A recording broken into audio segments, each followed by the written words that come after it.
Hello guys, welcome back to my Mamun's mini kitchen.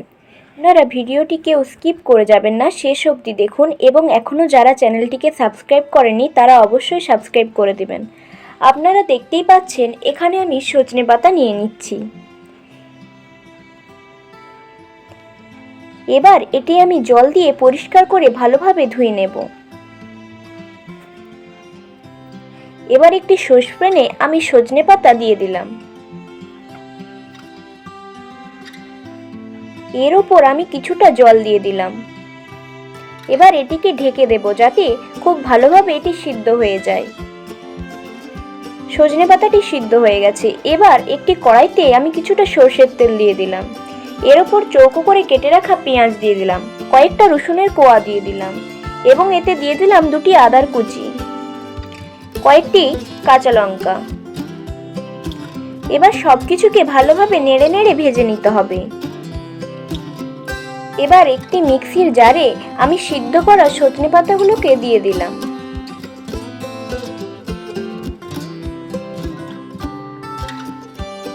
এরপর এর উপর আমি একটু জল দিয়ে দিলাম।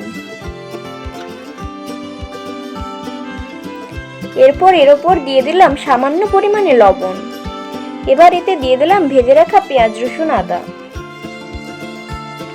এবার সমস্ত কিছুকে ভালোভাবে পেস্ট করে নিতে হবে।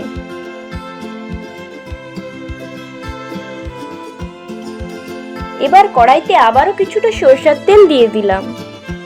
এরপর দিয়ে দেব পেঁয়াজ কুচি। পেঁয়াজগুলোকে একটু নাড়াচাড়া করে ভেজে নিতে হবে।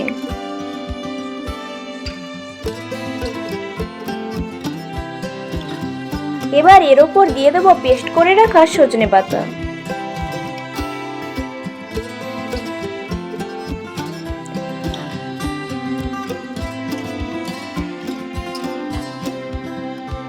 এবার সবকিছুকে ভালোভাবে নেড়ে নিতে হবে।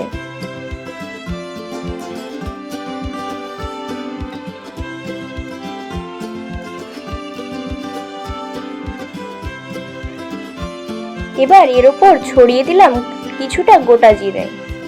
এবার এতে দিয়ে দিলাম স্বাদ মতো লবণ, লঙ্কার গুঁড়ো, জিরের গুঁড়ো, হলুদের গুঁড়ো। এবার সমস্ত কিছুকে ভালোভাবে নাড়িয়ে নিতে হবে। কিছুটা নাড়াচাড়া করার পর এর উপর দিয়ে দিলাম 1 চামচের মতো গোলমরিচের গুঁড়ো, স্বাদ মতো চিনি। এবার সমস্ত কিছুকে ভালোভাবে নাড়িয়ে নাড়িয়ে ভেজে নিতে হবে। এবার স্বাদ বাড়ানোর জন্য আমি উপর থেকে ছড়িয়ে দিলাম কিছুটা সরষের তেল। এবার কিছুক্ষণের জন্য নাড়িয়ে এটিকে আমরা একটি পাত্রের মধ্যে নামিয়ে নেব।